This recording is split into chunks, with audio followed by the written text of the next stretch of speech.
Nama saya Nimas Mena Putri, biasa dipanggil Dimas. Saya dari mahasiswa Universitas Pamulang dari kelas 03 SMJK 001.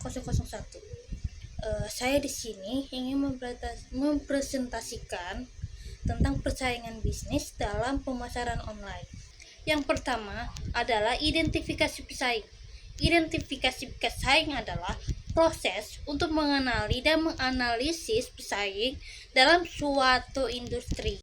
Tujuan dari identifikasi pesaing ini adalah untuk memahami posisi bisnis kita di pasar dan menemukan peluang untuk bersaing secara efektif. Meskipun persaingan berarti adanya penjual lain dengan bisnis yang mirip atau sama dengan kita. Analisis pesaing sudah dipastikan penting untuk kemajuan bisnis. Kenapa? Karena persaingan tidak hanya bermakna negatif, tetapi juga bermakna positif. Persaingan juga mampu mendorong seorang pengusaha untuk berinovasi dan berkomitmen untuk mencari sesuatu yang baru agar menjadi pembeda dari bisnis kompetitor lain. Contohnya seperti pesaing langsung dan pesaing tidak langsung. Maksud dari pesaing langsung itu seperti kita menjual bakso, dan otomatis tuh pesaing langsung itu juga sama seperti kita penjual bakso juga. Yang tidak langsung itu seperti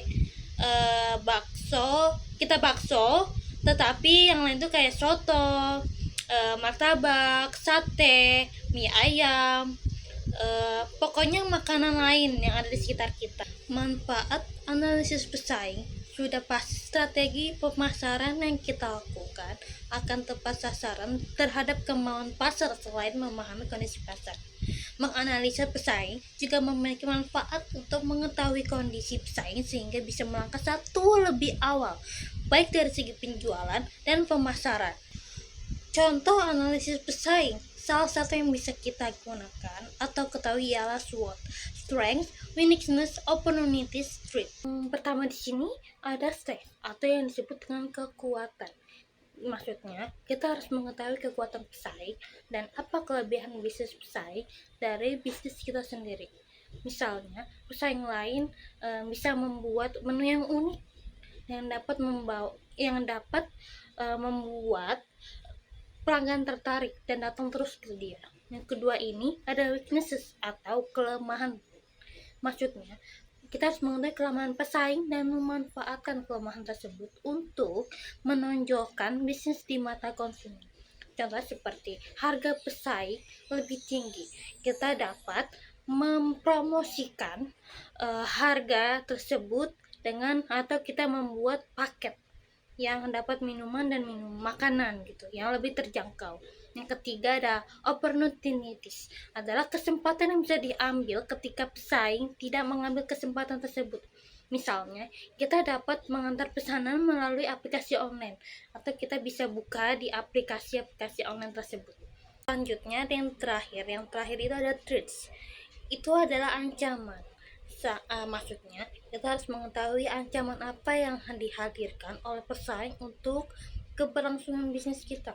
Contohnya ada munculnya pesaing baru atau membuka outlet di samping kita dengan menu atau makanan yang jual yang sama dengan kita.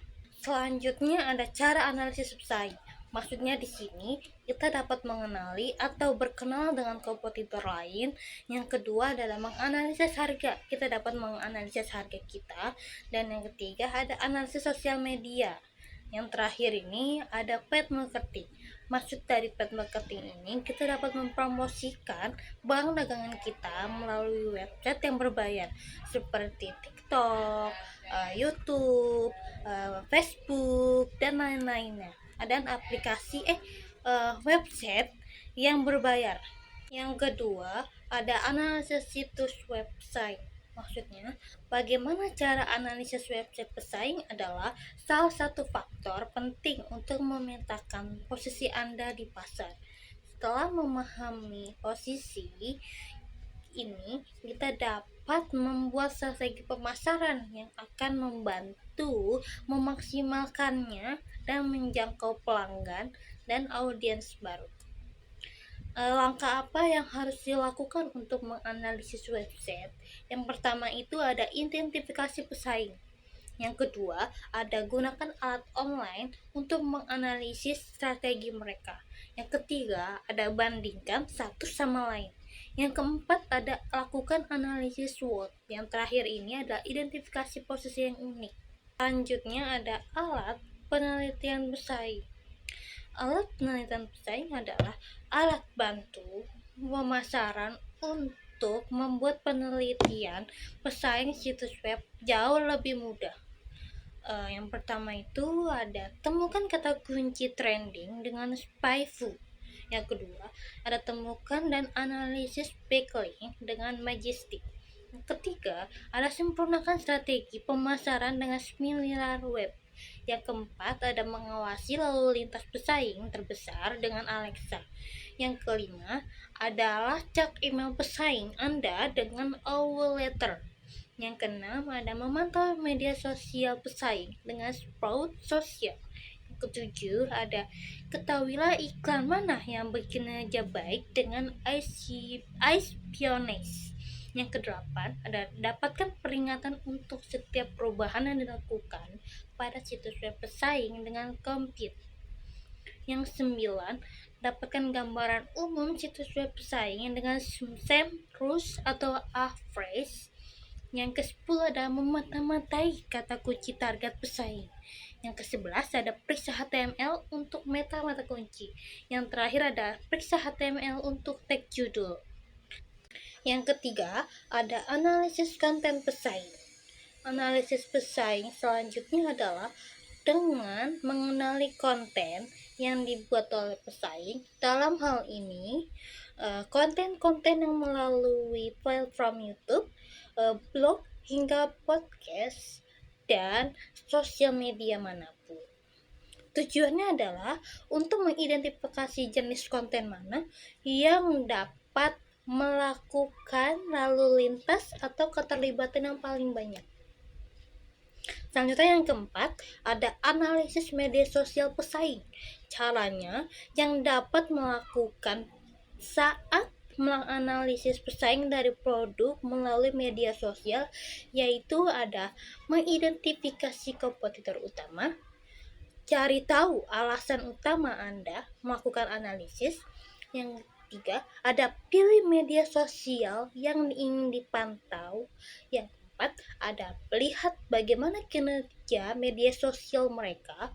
Yang kelima ini ada lihat strategi konten kompetitor. Yang keenam ada periksa keterlibatan audiens. Yang ketujuh ada gunakan tools analitik yang tepat untuk menganalisa. Sekian dari saya, terima kasih. Wassalamualaikum warahmatullahi wabarakatuh. Oh iya, sekarang Universitas Pamulang sedang membuat gelombang baru loh. Jika kalian ingin bergabung, silakan datang ke tempatnya langsung atau mendaftar online ya. Untuk mencari informasi lebih lanjut bisa klik PMB Unpam ada di Instagram untuk mencari informasi lebih lanjut ya. Oh iya, untuk kalian yang sedang bekerja bisa juga loh gabung di Universitas Pamulang karena mereka juga ada kelas karyawan untuk hari Kamis dan juga Sabtu. Yuk buruan daftar.